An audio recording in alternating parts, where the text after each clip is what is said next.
My family and I get together for a camping trip in the Sequoias, and I absolutely hate this tradition. Um, we take a whole week to prepare for this one weekend trip, and we are intense campers, so we basically camp like we're from Naked and Afraid. Um, this family tradition has been around since I was pretty young, and our day starts basically. We wake up at 7:30 a.m., but then we end up waking up at 8, an hour late, and now my family is arguing, and now we're stressed, and now we we are yet to meet up with the family. Um, So the car ride is probably the most annoying because my siblings are just obnoxious. They get on my nerves, and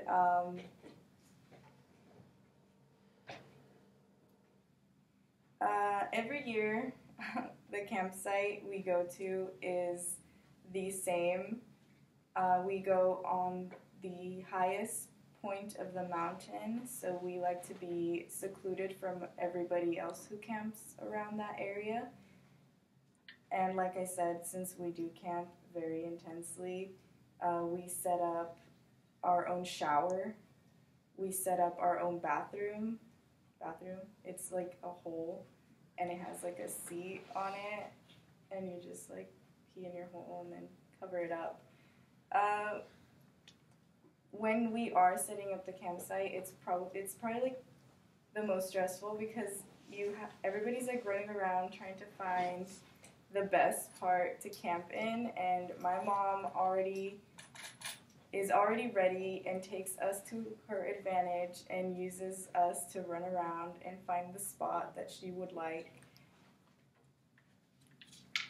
So let me tell you about the food.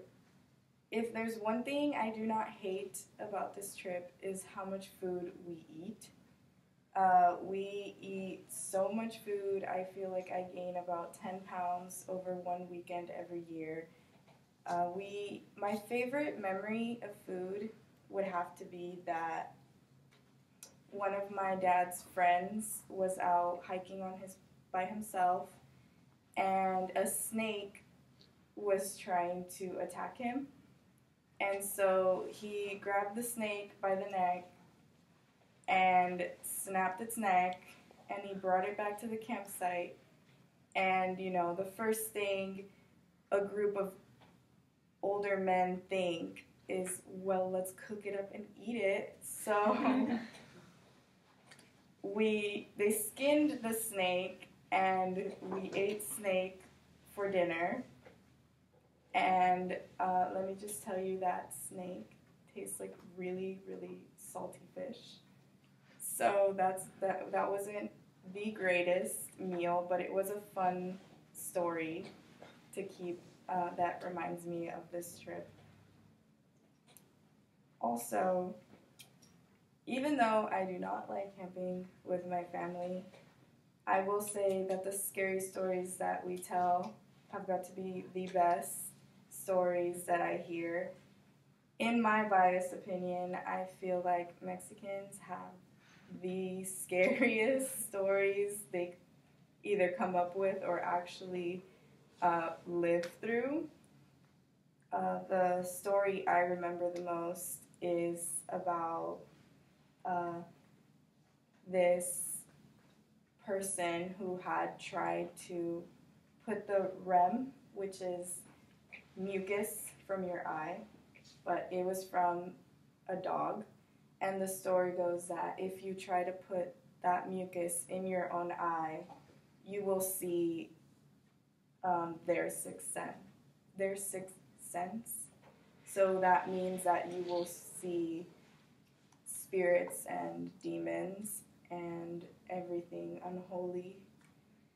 That really scared me. To this day, nothing scares me more than something that can possibly be true. And, you know, those stories of the Llorona and the Chupacabra never really got to me, but I really love animals, so when I heard of that, that really stuck to me. Uh, but I was never afraid of those stories. Sometimes they seem too outlandish to be true, especially when they were told by a grandparent. I feel like that really sets a um,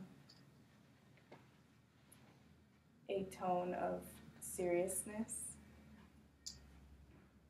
But after many years, I've come to even though I've come to the conclusion that I do not like camping with my family every year, I realize that I am very, very grateful for the time I'm able to spend with my family, and really grateful that I am able to have these experiences unlike any other, and I would never change it for the world.